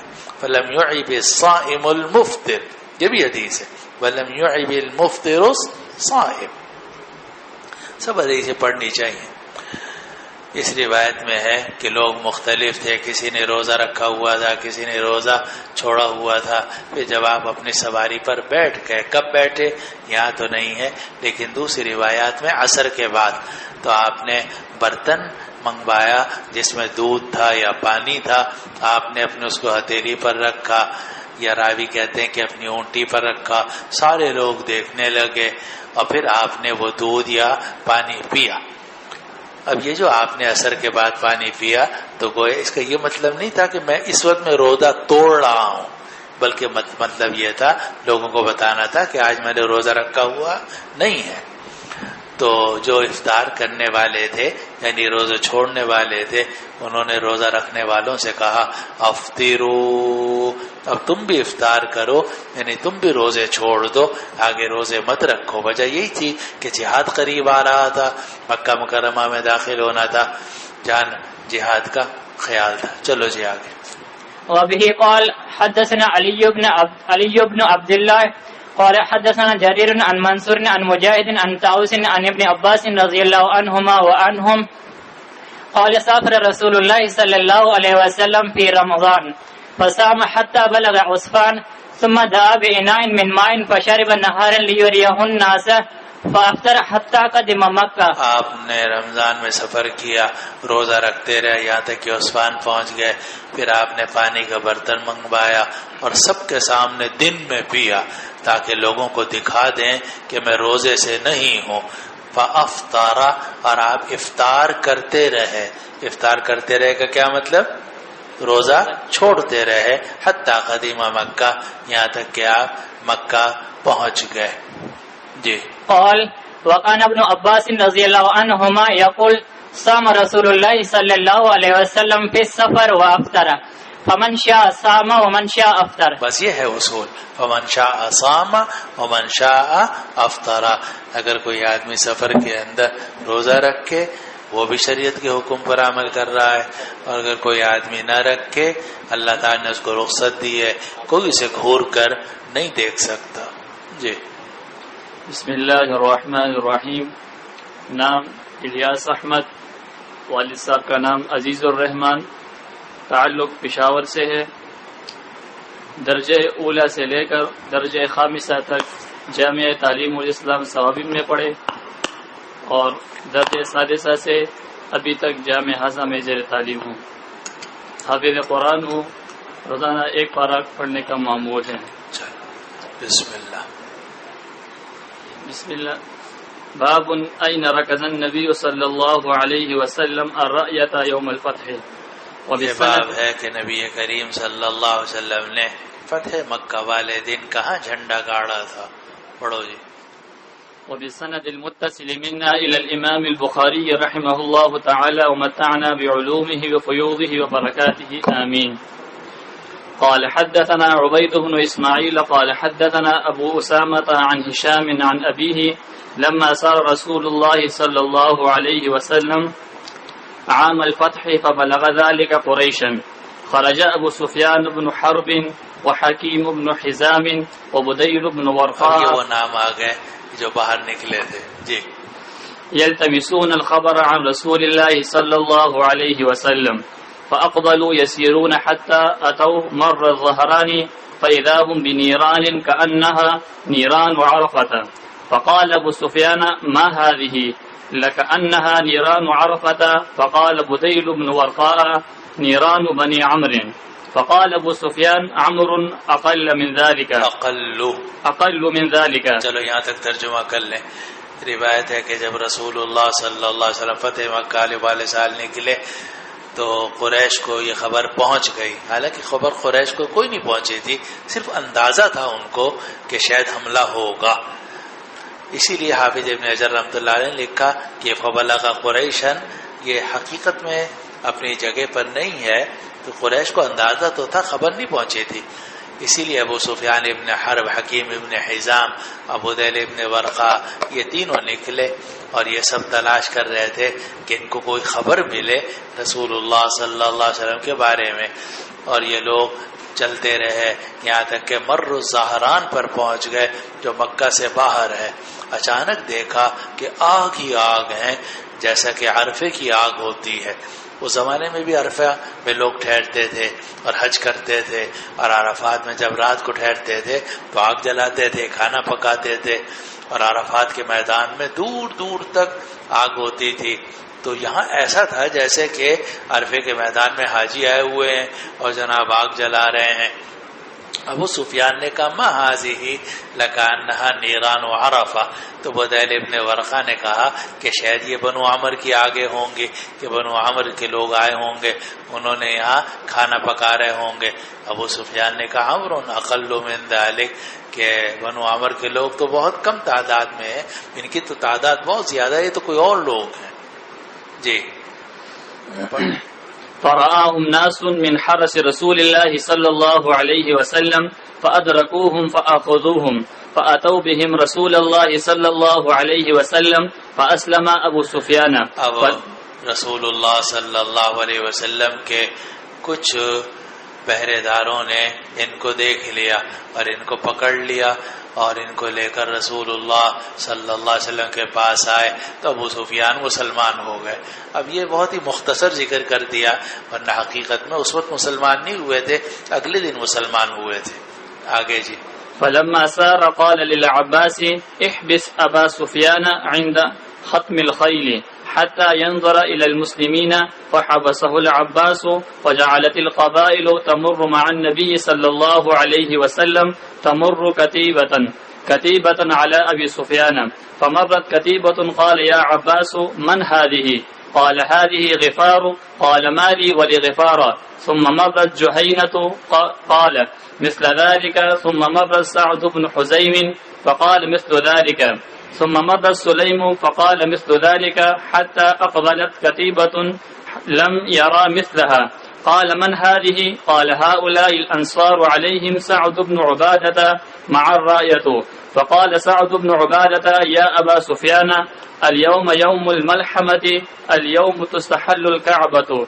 فقال أبو سفيان يا عباس حبذ يوم الزمار. ثم جاءت كتيبة وهي أقل الكتائب فيهم رسول الله صلى الله عليه وسلم وأصحابه وراية النبي صلى الله عليه وسلم مع الزبير بن عوام. فلما مر رسول الله صلى الله عليه وسلم بأبي سفيان قال ألم تعلم ما قال سعد بن عبادة؟ قال ما قال. قال كذا وكذا. فقال كذب سعد ولكن هذا يوم يعظم الله فيه الكعبة ويوم تكسى فيه الكعبة. قال پھر آگے انشاءاللہ. اب اسی میں یہ واقعہ پیش آیا کہ جب لشکر روانہ ہونے لگا مکہ کی طرف تو نبی کریم صلی اللہ علیہ وسلم نے عباس سے کہا کہ ابو سفیان کو کسی ایسی جگہ میں کھڑا کر دو کہ جہاں یہ پورے اسلامی لشکر کو دیکھ سکیں، تاکہ ان کو پتہ چلے کہ اللہ تعالیٰ نے مسلمانوں کو کیسی عزت عطا فرمائی ہے اور تم اتنے عرصے تک ان مسلمانوں سے لڑتے رہے. تو یہ روایت ہے کہ فلما سارا، کہ جب رسول اللہ صلی اللہ علیہ وسلم چلے کدھر چلے؟ مکہ کی طرف. قال للعباس، تو آپ نے حضرت عباس سے فرمایا احبس ابا سفیان عند حطم الخیل، کہ ابو سفیان کو روک لو گھوڑوں کے ٹکرانے کی جگہ. دیکھو جب درہ ہوتا ہے تو اس میں چھوٹی جگہ ہوتی ہے، پیچھے لشکر آ رہا ہوتا ہے، جب گھوڑے گزرتے ہیں تو ایک دوسرے سے ٹکراتے ہیں. تو اگر یہ عند حطم الخیل ہو تو اس کا معنی یہ ہوگا کہ اوپر ان کو کھڑا کر دو، نیچے لشکر گزر رہا ہے جہاں اور تنگ جگہ ہے، گھوڑے ٹکرا رہے ہیں، تو ان کو پتہ چلے کہ کون کون لشکر والے ہیں اور کتنا لمبا لشکر ہے. اور اگر یہ تو اس وقت ہے جب عند حطم الخیل پڑھا جائے گھوڑوں کے ٹکرانے کی جگہ میں، اور اگر اس کو پڑھا جائے عند ختم الجبل، یہ بھی ایک روایت ہے. ختم کہتے ہیں ناک کو اور جبل کہتے ہیں پہاڑ کو. پہاڑ کی جہاں ناک نکلی ہوئی ہے، چونچ نکلی ہوئی ہے، تو وہاں ان کو کھڑا کر دو. یعنی ایک پہاڑ ہے، اس کے آگے ایک چٹان آگے کو نکلی ہوئی ہے، اس کے نیچے سے لشکر گزرنا ہے، تو اس چوٹی کے اوپر اور اس ناک کے اوپر، چٹان کے اوپر ان کو کھڑا کر دو. حتی ینظر الی المسلمین، تاکہ یہ مسلمانوں کو دیکھ لیں. تو عباس نے ان کو ایسی ہی جگہ میں روک لیا. اب قبائل گزر رہے تھے نبی کریم صلی اللہ علیہ وسلم کے ساتھ، اور ایک ایک دستہ گزر رہا تھا. کتیبہ لشکر کا حصہ مراد ہے، دستہ، پلاٹون، رجمنڈ، کچھ بھی آپ کہہ لو. تو وہ ایک ایک لشکر گزر رہا تھا. ایک لشکر گزرا تو ابو سفیان نے کہا کہ عباس یہ کون لوگ ہیں؟ کہا کہ یہ غفار کے لوگ ہیں. تو ابو سفیان نے کہا مجھے ان سے کیا لینا. پھر جوہینہ کے لوگ گزرے. پھر ابو سفیان نے پوچھا کہ یہ کون لوگ ہیں؟ کہا یہ جوہینہ کے لوگ ہیں. تو ابو سفیان نے کہا مجھے جوہینہ سے کیا لینا. پھر اس کے بعد سعد ابن حزیم کا قبیلہ گزرا، اس نے پھر اسی طرح کہا. پھر قبیلہ سلیم گزرا تو بھی اس نے یہی کہا. تو مختلف قبائل تھے جو لشکر کی شکل میں، دستوں کی شکل میں ایک کے پیچھے ایک، ایک کے پیچھے ایک گزر رہے تھے. یہاں تک کہ ایک ایسا بڑا دستہ آیا لم یرا مثلہا، لم یرا مثلوہا، کہ ابو سفیان نے اس جیسا دستہ لمبا چوڑا نہیں دیکھا تھا. کہا یہ کون لوگ ہیں؟ قال ہؤلاء الانصار. تو حضرت عباس نے فرمایا کہ یہ انصار کے لوگ ہیں. اور حضرت عباس اور حضرت سعد ابن عبادہ ان انصار کے اوپر تھے، ان پر نگران تھے، یعنی امیر تھے. ان کے ساتھ ابن عبادہ معہ الرایۃ، اور ان کے ساتھ جھنڈا تھا. جھنڈا کون سا؟ انصار کا. اس لیے کہ ہر قبیلے کا اپنا بھی ذیلی جھنڈا تھا، اور علامت کے طور پر وہی جیسے کل بھی میں نے عرض کیا تھا. تو علامت کے طور پر انصار کا اپنا جھنڈا تھا، اور وہ بڑا جھنڈا تھا، وہ کہ لشکر بھی ان کا بڑا تھا. اور اس کے جو نگران تھے وہ سعد ابن عبادہ رضی اللہ عنہ تھے. تو جب انصار کا لشکر وہاں سے گزرنے لگا تو سعد ابن عبادہ نے اوپر دیکھا ابو سفیان کھڑا ہوا ہے، کھڑے ہوئے ہیں. تو کہا کہ سعد ابن عبادہ نے کہا یا ابا سفیان الیوم یوم الملحمہ الیوم تستحل الکعبہ. اے ابو سفیان آج کے دن جنگ کا دن ہے. آج کا دن ملحمہ کہتے ہیں جب گوشت اڑ رہے ہوں، جی لحم سے نکلا ہے، اور ملحمہ کہتے ہیں جنگ کو. الیوم یوم الملحمہ. نبی کریم صلی اللہ علیہ وسلم کا لقب بھی ہے نبی الرحمہ و نبی الملحمہ. آپ نبی رحمت بھی ہیں، آپ نبی ملحمہ بھی ہیں، آپ رحمت والے نبی بھی ہیں، لیکن آپ جنگ والے نبی بھی ہیں. تو ملحمہ کہتے ہیں جنگ کو. تو جب سعد ابن عبادہ نے ابو سفیان کو دیکھا کہ اوپر کھڑا ہوا ہے یا کھڑے ہوئے ہیں، اور ساری عمر ان کی سعد ابن عبادہ سے مقابلے میں گزر گئی تھی مسلمانوں کے مقابلے میں، تو سعد ابن عبادہ نے کہا کہ الیوم یوم الملحمہ، آج جنگ کا دن ہے، چھوڑیں گے نہیں تمہیں. الیوم تستحل الکعبہ، آج کے دن کعبہ حلال ہو جائے گا، ہم گھسیں گے مکہ مکرمہ میں، سب چیزیں ہمارے لیے حلال ہیں. ابو سفیان نے عباس سے کہا یا عباس حبذا یوم الزمار، کیا یہ ہلاکت کا دن اچھا ہے؟ یعنی تم یہ سنا تم نے کیا کہا ہے سعد ابن عبادہ نے کہ الیوم تستحل الکعبہ، آج کے دن کعبہ حلال کر دیا جائے گا. اس کا تو مطلب یہ ہے کہ مکہ میں کسی کی جان مال آبرو آج محفوظ نہیں رہے گی، وہاں ہر چیز حلال ہو جائے گی. الیوم تستحل الکعبہ. تو ابو سفیان نے کہا اے ابن عباس حبذا یوم الزمار. زمار کے معنی ہلاکت کے بھی ہوتے ہیں اور زمار کے معنی عہد کے بھی ہوتے ہیں. اگر زمار کے معنی ہلاکت کے لیے جائیں تو مطلب یہ ہوگا کہ یہ ہلاکت کا دن بہت اچھا ہے، یعنی یہ گویا تنزیہ جملہ ہوگا. تنزیہ جملہ کہ افسوس ہے تم پر کہ جناب اب تم لوگ قریش کے لوگوں کو اس طرح ہلاک کرو گے. اور اگر یہ زمار سے مراد ہو معاہدہ، کیا مطلب یہ کہ معاہدہ ہونا چاہیے تھا کوئی، اور جناب ہماری رشتہ داریاں ہیں تو ایسا تو نہیں ہے کہ تم ہماری ہر چیز ہی حلال کر لو. تو یہ ابن عباس بہت ہی اچھا ہے ہلاکت کا دن. پھر ایک لشکر آیا اور وہ تمام لشکروں میں سب سے چھوٹا لشکر تھا، اور اس میں رسول اللہ صلی اللہ علیہ وسلم تھے اور آپ کے قریب ترین صحابہ تھے مہاجرین، اور نبی کریم صلی اللہ علیہ وسلم کا جھنڈا حضرت زبیر ابن العوام کے ساتھ تھا. تو جب رسول اللہ صلی اللہ علیہ وسلم ابو سفیان کے پاس سے گزرے تو ابو سفیان نے اوپر سے کہا الم تعلم ما قال سعد بن عبادہ، کیا آپ کو پتہ نہیں ہے کہ سعد بن عبادہ بھی کیا کہہ کر گئے؟ قال ما قال، رسول اللہ صلی اللہ علیہ وسلم نے فرمایا انہوں نے کیا کہا ہے؟ قال کذا و کذا، کہا کہ یہ کہا ہے۔ فقال کذب سعد، تو نبی کریم صلی اللہ علیہ وسلم نے فرمایا یہ سعد نے غلط کہا ہے، کذب سعد، سعد نے غلط کہا ہے۔ دیکھو کذب کہتے ہیں جھوٹ کو، لیکن ہم اس کا ترجمہ جھوٹ اس لیے نہیں کر سکتے کہ جھوٹ ہمیشہ ماضی سے متعلق ہوتا ہے۔ پتہ نہیں آواز بات سمجھ میں آ رہی نہیں؟ جھوٹ جو ہے وہ جھوٹ اور سچ کا تعلق ماضی سے ہوتا ہے، اور یہ بات ہو رہی ہے مستقبل کی، تو یہاں کذب کا مطلب وہ ہوگا جو آپ نے کتابوں میں پڑھا خلاف واقع، کہ واقع ایسا نہیں ہوگا، اور ہم تو بیت اللہ کی تعظیم کرنے والے لوگ ہیں، حرم کو امن کی جگہ قرار دینے والے لوگ ہیں، ہم تو شاعر اسلام اور شاعر دین اور شاعر اللہ کی وَمَن يُعَظِّمْ شَعَائِرَ اللَّهِ فَإِنَّهَا مِن تَقْوَى الْقُلُوبِ، قرآن کہتا ہے۔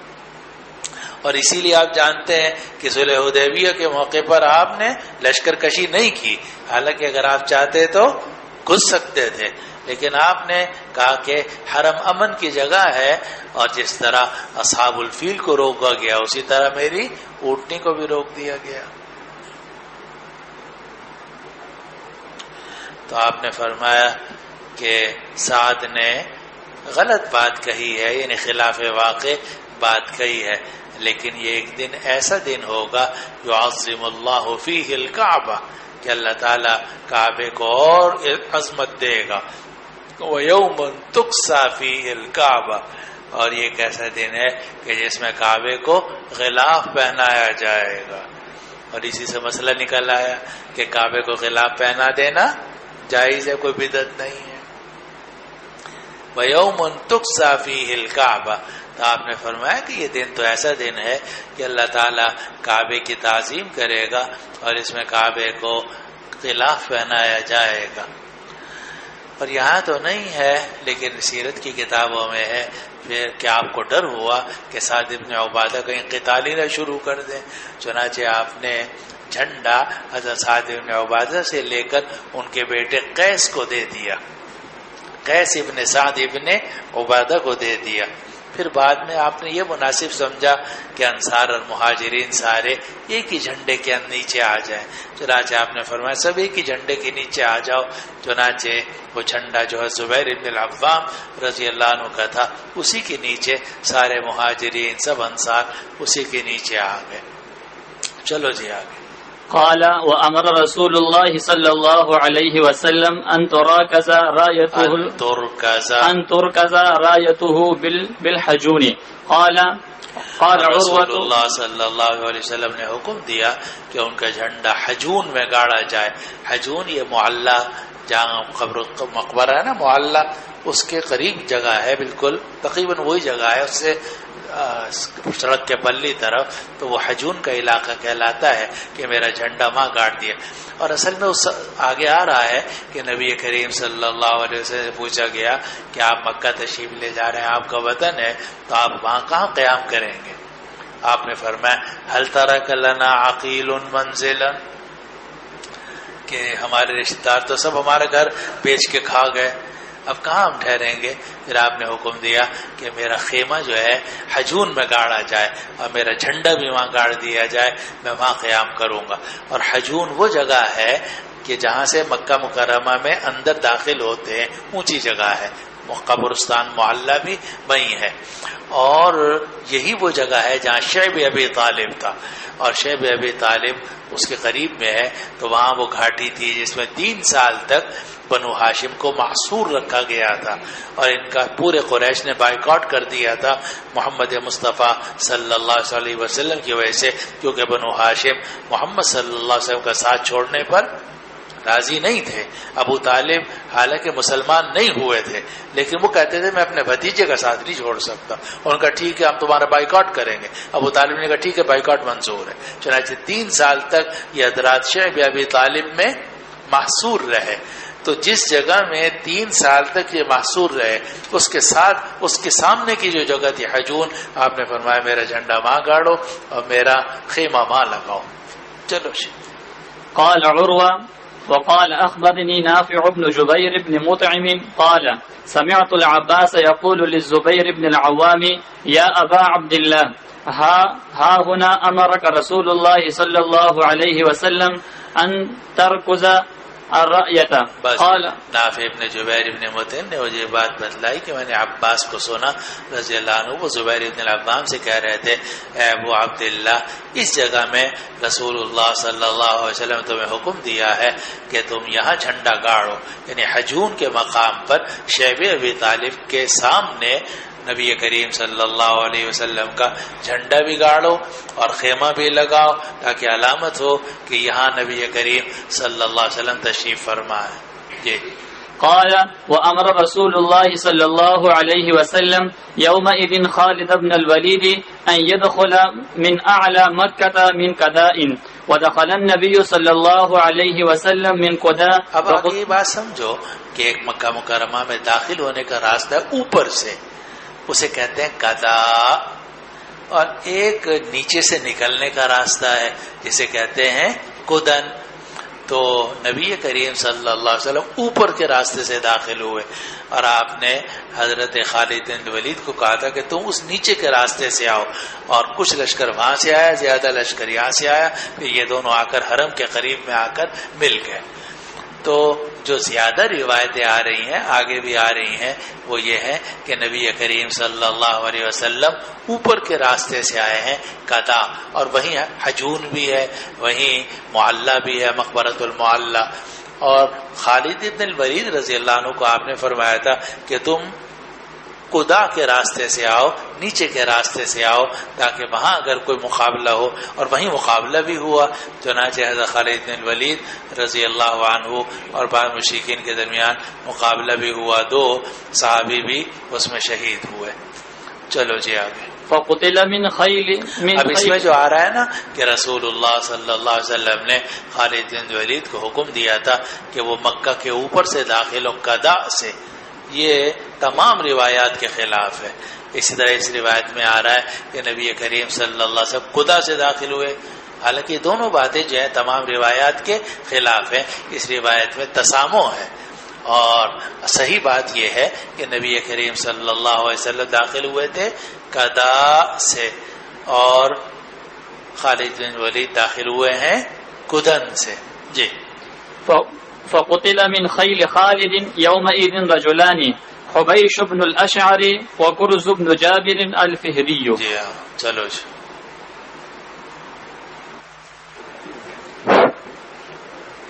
بسم اللہ الرحمن الرحیم. نام عبد الرحمن، والد کا نام عبد السمیع، تعلق کراچی سے.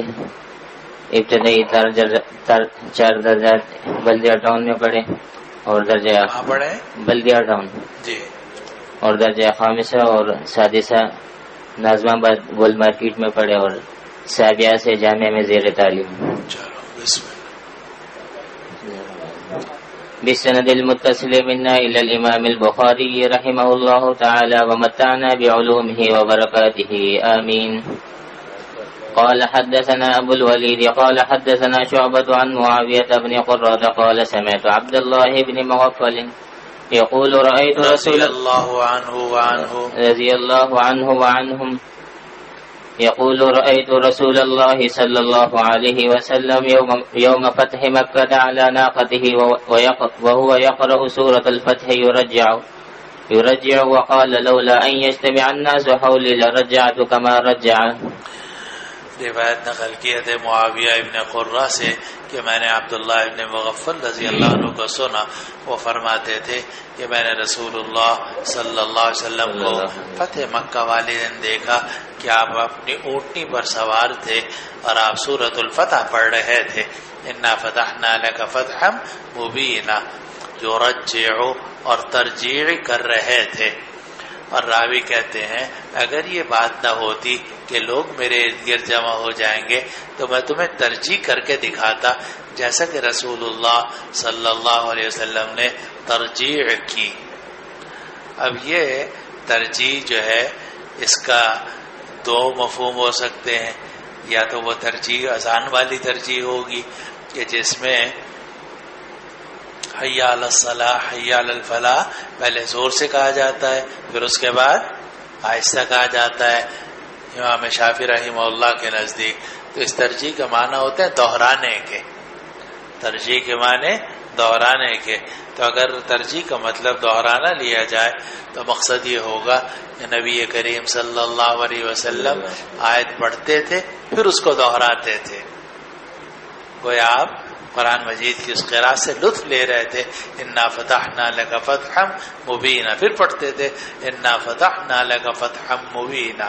تو ترجیح کا مطلب دہرانا بھی ہو سکتا ہے، اور ترجیح کا مطلب آواز میں اتار اور چڑھاؤ بھی ہو سکتا ہے کہ آواز کو دہرانا، یعنی کبھی آواز کو اونچا کرنا پھر کبھی آواز کو نیچا کرنا. اور یہ ترجیح بھی دو قسم کی ہو سکتی ہے، ایک ترجیح اختیاری، ایک ترجیح غیر اختیاری. ترجیح اختیاری تو یہ ہے کہ آدمی اپنے اختیار سے آواز کو کبھی اوپر کرے کبھی نیچے کرے، جیسے قاری عبدالباسط اور قاری صدیق منشاوی وغیرہ وغیرہ. قراء کبھی آواز اٹھاتے ہیں کبھی آواز نیچے لے کر آتے ہیں، تو اس سے تاثیر پیدا ہوتی ہے. تو یہ ترجیح اختیاری ہے. اور تیسری صورت ترجیح غیر اختیاری کی ہے کہ آپ اونٹنی پر سوار تھے اور اونٹنی چل رہی تھی، حرکت میں تھی. جب حرکت میں تھی تو آواز کبھی آپ کی اوپر ہو رہی تھی کبھی نیچے ہو رہی تھی، کیونکہ اونٹنی کے اونچے نیچے ہونے کی وجہ سے آواز میں بھی فرق پڑتا ہے. تو یہ بھی ہو سکتا ہے کہ ترجیح ہو یعنی غیر اختیاری ہو. تو کتنے احتمال ہو گئے؟ 3 احتمال ہو گئے. یہ بھی احتمال ہے کہ آپ ترجیح کر رہے تھے یعنی آیت کو دہرا رہے تھے، آپ ترجیح کر رہے تھے یعنی اپنے اختیار کے ساتھ آواز کو گھما رہے تھے، کبھی اوپر کر رہے تھے کبھی نیچے کر رہے تھے. اور یہ بھی ہو سکتا ہے کہ ترجیح غیر اختیاری ہے. اور ہمیں ایک استاد نے یہ کہا تھا کہ آپ اگر آواز اونچی نیچے کرو تو صرف 2 جگہوں میں کر سکتے ہو.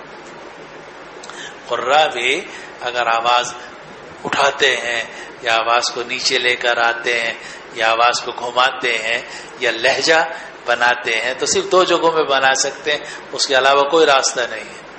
ایک مد میں اور دوسرا غننے میں. جب آپ مد کرتے ہیں اس میں آپ آواز کو گھما سکتے ہیں اور اس سے لحن پیدا نہیں ہوگا. اس طرح اگر غنہ کیا جائے اس میں بھی آپ لہجہ بنا سکتے ہیں.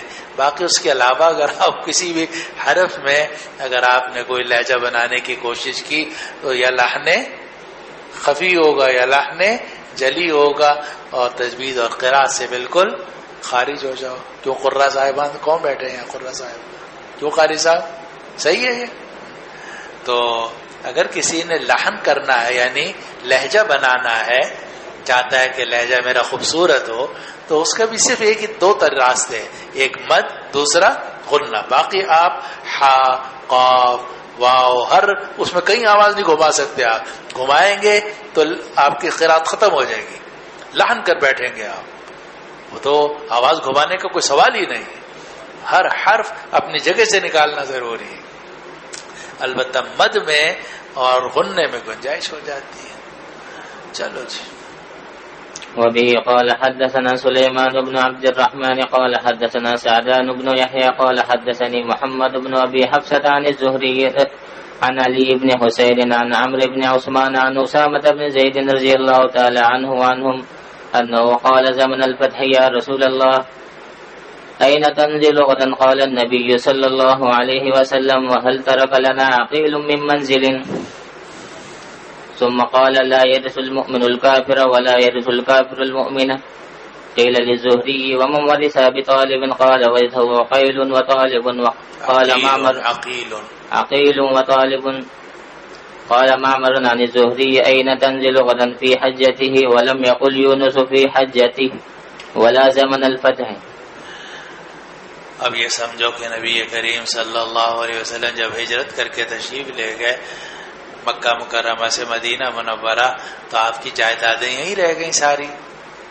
جو امانتیں تھیں آپ کے پاس وہ تو آپ نے علی کے سپرد کر دی تھی کہ سب امانتیں اہل امانات کو دے کر تم بھی مدینہ آ جانا، لیکن آپ کا گھر تھا، گھر کی چیزیں تھیں، وہ ساری کی ساری تو وہیں رہ گئی تھی، تو وہ آپ کے چچا زاد بھائیوں کے اس میں چلی گئیں۔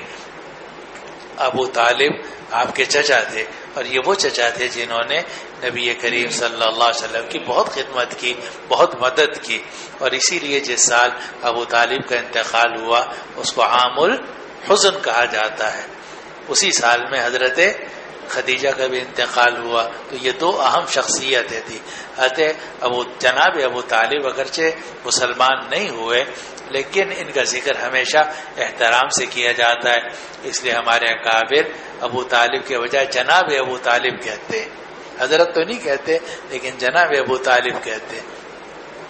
تو ابو طالب کے 4 بیٹے تھے، عقیل، طالب، یہ دونوں مسلمان نہیں ہوئے، اور 2 بیٹے اور ہیں، علی ابن ابی طالب اور جعفر ابن ابی طالب، یہ دونوں کبار صحابہ میں سے ہیں جن کا ذکر آپ بار بار پڑھ چکے ہیں اور پڑھ رہے ہیں۔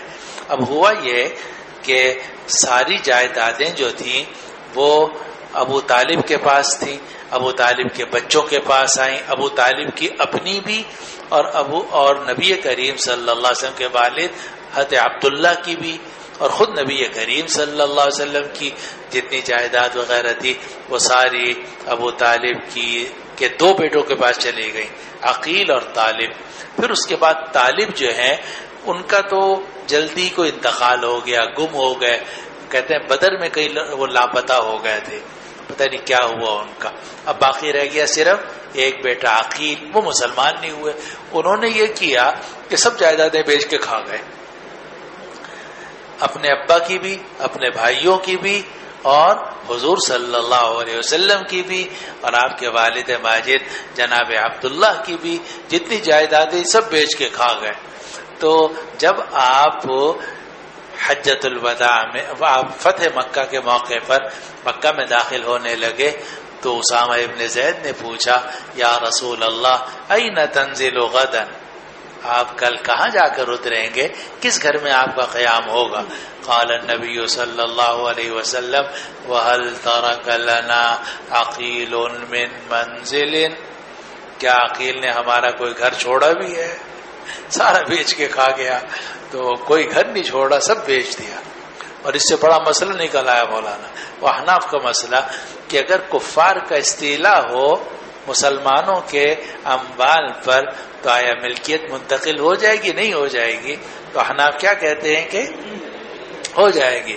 ان کا استدلال قرآن مجید کی آیت سے اخرجوا من دیارہم واموالہم، ان کو فقراء مہاجرین کہا گیا، حالانکہ ان کے دیار بھی تھے، ان کے اموال بھی تھے، لیکن چونکہ کافروں نے اس پر قبضہ کر لیا تو اس لیے ان کی ملکیت یعنی مہاجرین کی ملکیت ختم ہو گئی اور کافروں کی ملکیت آ گئی۔